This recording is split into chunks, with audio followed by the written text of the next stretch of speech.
স্বাধীনতা মানে এই নয়, independence doesn't mean by sitting idly. স্বাধীনতার মানে এটা নয় যে আমি বাড়িতে বসে কুড়েমি করে বসে থাকবো তাহলেই আমি দেশ স্বাধীন। আবার স্বাধীন দেশ যে পরাধীন হবে না তার কোনোই অর্থ রাখে না। ইট হ্যাজ নো গ্যারান্টি, এটার কোনো গ্যারান্টি নাই যে স্বাধীন দেশ আবার পরাধীনতার বেড়ি জালে আবার যেতে পারে না। সব সময় শত্রুপক্ষ স্বাধীন দেশকে পরাধীন করে নিজের দিকে টেনে নেওয়ার চেষ্টা করে। এই জন্য আমাদের দেশে স্বাধীনতা যেমন গড়ে উঠেছে, একদিন স্বাধীন করেছে তারা দুনিয়া থেকে, তারাই আমাদের জায়গা থেকে পরজগৎ পরকালে তারা পাড়ি দিয়েছে। ঠিক একই রকম আমরা যেমন এখন যারা জীবিত রয়েছি তাদের প্রত্যেকের প্রধান কর্তব্য হলো এই স্বাধীনতাকে মেনটেন করা, এই স্বাধীনতার স্ট্রাগল, এই স্বাধীনতার সংগ্রামকে চালিয়ে যাওয়া।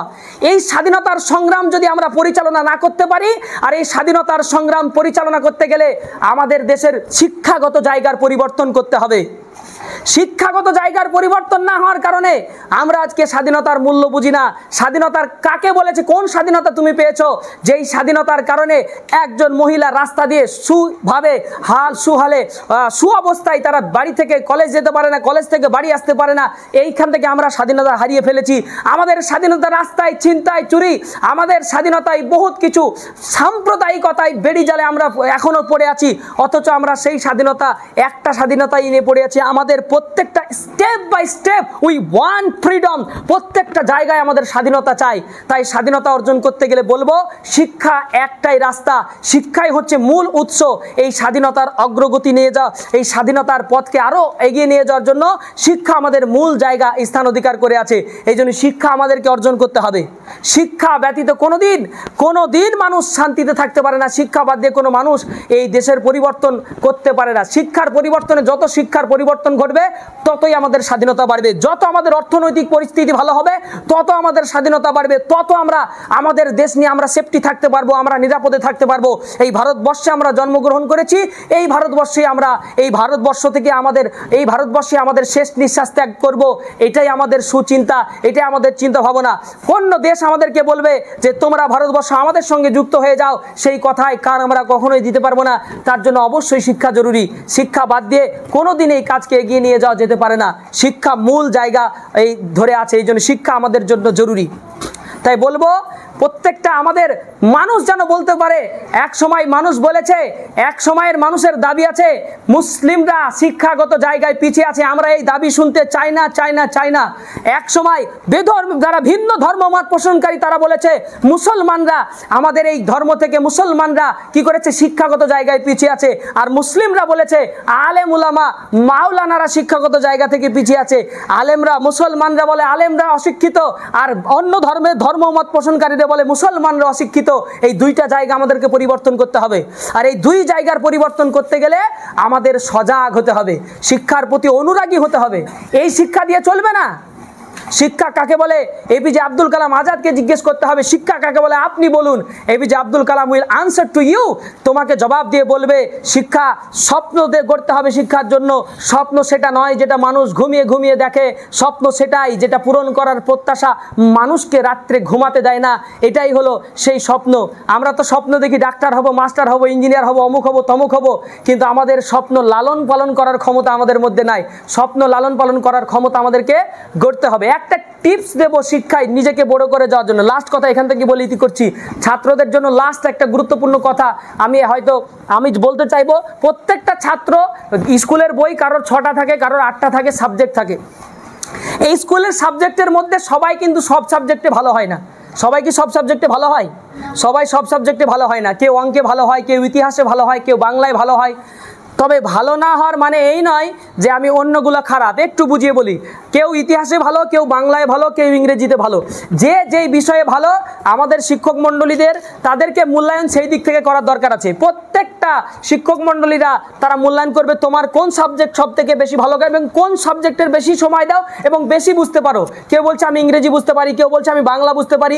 তাহলে আমার তাদের প্রতি একটা উপদেশ থাকবে, তারা যেন অবশ্যই সমস্ত সাবজেক্টের মধ্যে থেকে ওই সাবজেক্টটাকে আলাদা করে বাছাই করে নেয় এবং ওই সাবজেক্টে এখন থেকে যে 5-এ পড়ে সে 5 থেকে শুরু করে শিক্ষা জীবন শেষ করা পর্যন্ত ওইটার প্রতি একেবারে 100-এ 100 সময় লাগাতে হবে।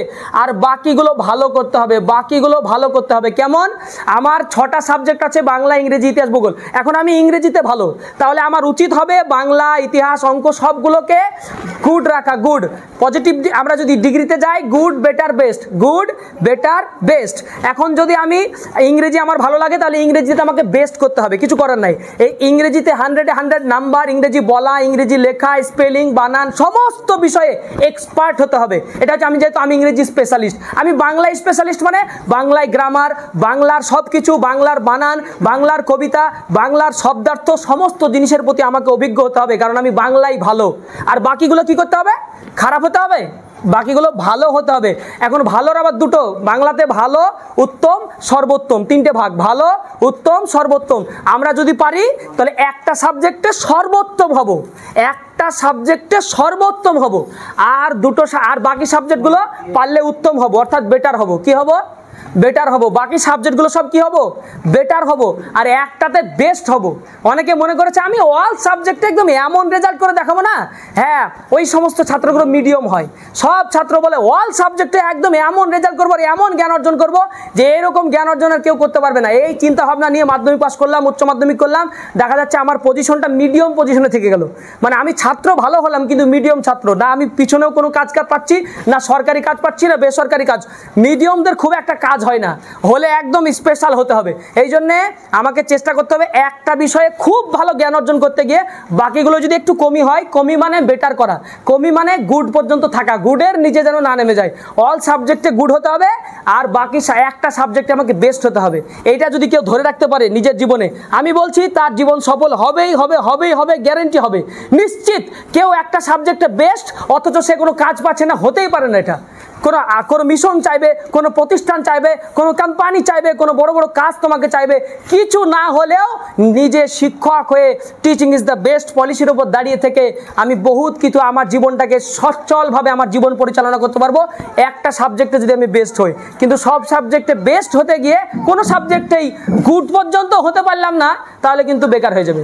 এই জন্য সব সাবজেক্টে বেস্ট হওয়ার ধান্দা করা যাবে না।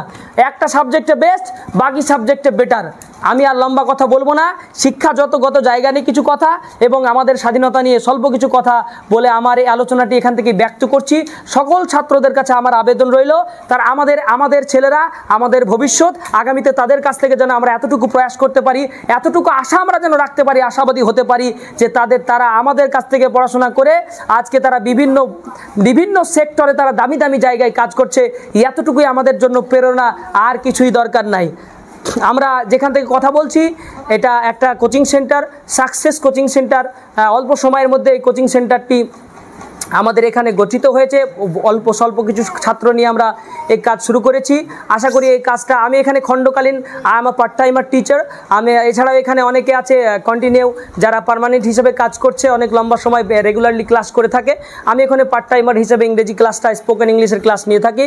আর এই জায়গা যারা পরিচিত আশপাশে রয়েছেন, এটা ইট ইজ সিচুয়েটেড অ্যাট টিকটিপাড়া।